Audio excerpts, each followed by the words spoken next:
Here is the non-spoiler review of the film Laila Telugu movie acted by Vishwaksena, Akansha Sharma and Abhimanyu. ఇంకా ఈ movie వచ్చేసి నేను 11 AM షోకి వెళ్ళాను. 5 members ఉన్నారు, షో క్యాన్సిల్. 2:30కి వెళ్ళాను, మరీ కామెడీ. అప్పుడు కూడా 5 మెంబర్స్ ఉన్నారని షో క్యాన్సిల్. ఇంకా 6:30కి వెళ్ళాను, 2 మెంబర్స్ ఉన్నారని షో క్యాన్సిల్. ఇంకా నైట్ 9:30కి ట్రై చేయలేదు. ఇంకా ఈ రోజు మార్నింగ్ 11 AMకి వెళ్ళాను. మొత్తానికి sorry for the late review, show cancel చేయడం వల్ల రివ్యూ ఇవ్వలేకపోయాను.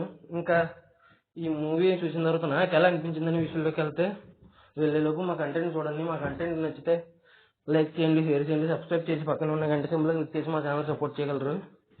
ఇంకా ఈ మూవీ చూసిన తర్వాత ఎంతలాగా ట్రోల్ చేస్తున్నారంటే అంతలాగా ట్రోల్ చేస్తున్నారు. అంత దారుణంగా ఉందా లేదా అనే విషయంలోకి వెళ్తే నాకైతే అస్సలు నచ్చలేదండి. దేవుడు కూడా నన్ను బాగా ఎక్కువగానే హెచ్చరించాడు. ఎందుకంటే ఇన్ని షోలు క్యాన్సిల్ చేసాడంటే దేవుడు చాలా మంచోడు. కానీ సినిమా చూడాలనే అంబిషన్తో, రివ్యూ ఇవ్వాలనే అంబిషన్తో వెళ్ళాను. చూడండి ఈరోజు చుక్కలు కనపడ్డాయి నాకు.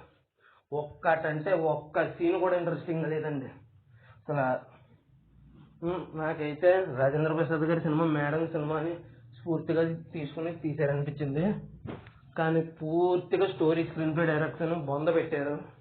ఏంటండి బాబు అసలు ఈ డైరెక్షన్?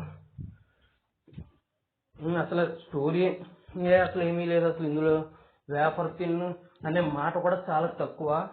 ఆఫ్ అంటే ఆఫ్ ఉంది స్టోరీ. ఆ ఆఫ్ స్టోరీని అసలు 2 hours 15 minutes ఎలా ఎలా ఎలా అండి అసలు తెద్దాం తీసేసారు సినిమా. ఏముందండి బాబు. ఇంకా ఫస్ట్ హాఫ్ అంతా ఒకటే నవ్వురాని క్రింజ్ కామెడీతో నింపేశారు. ఇంకా ఇంటర్వెల్ చూస్తే ఏమో లైలా కింద మారినట్టు చూపించారు. పోనీ అక్కడి నుంచి సెకండ్ హాఫ్ బాగుంటుందా అంటే అంతకు మించి టార్చర్. ఫస్ట్ హాఫ్ ఏమో మాదిరి బెటర్ ఏమోరా దేవుడా అనేటట్టుగా ఉంది. ఇంకా సెకండ్ హాఫ్ ఆ డైలాగ్స్ ఏంటో, ఆ బాడీ షేమింగ్ గురించి డైలాగ్స్ ఏంటో అసలు ఎక్కడ దొరికినాయండి బాబు ఈ డైలాగ్స్. ఒక్కటంటే ఒక్కటి నవ్వు కాదు కదా, చిరాకు వచ్చి లగెత్తాలరా అన్నట్టుగా అనిపించింది. ఫస్ట్ హాఫ్ అరగంటకే నా పని అయిపోయింది. కానీ రివ్యూ ఇవ్వాలంటే పూర్తిగా సినిమా చూడాలి కాబట్టి భరించానండి. నా జీవితంలో వరస్ట్ ఎక్స్పీరియన్స్ ఇచ్చింది ఇది థియేటర్లో అయితే ఈ సినిమా. ఎంత వరస్ట్ ఎక్స్పీరియన్స్ అంటే ఓటీటీలో కూడా భరించలేమండి ఈ సినిమా. విశ్వక్సేన్ గారి one of the bad attempt అని చెప్పచ్చు. ఇది అస్సలు భరించలేము. ఇది ఓటీటీలో కూడా భరించే ఓపిక లేదు, అంత వరస్ట్గా ఉంది సినిమా.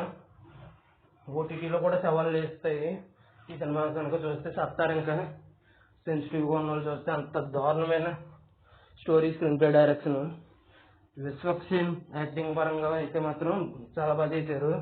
సోను మోడల్ కింద, లైలా కింద, రెండింటి కింద 2 క్యారెక్టర్లు బాగా చేశారు. కానీ సినిమాలో పస లేకపోవడంతో మొత్తం ఈయన కష్టం మొత్తం బూడిదలో పోసిన పన్నీర్ అయిపోయింది. సారీ విశ్వక్సేన్ అన్న, మంచి కంబ్యాక్ ఇవ్వండి. ఆచితూచి అడుగులేయండి చెప్తున్నాను. సారీ అన్న, ఇలా చెప్పాల్సి వస్తుందని అనుకోలేదు విశ్వక్ అన్న.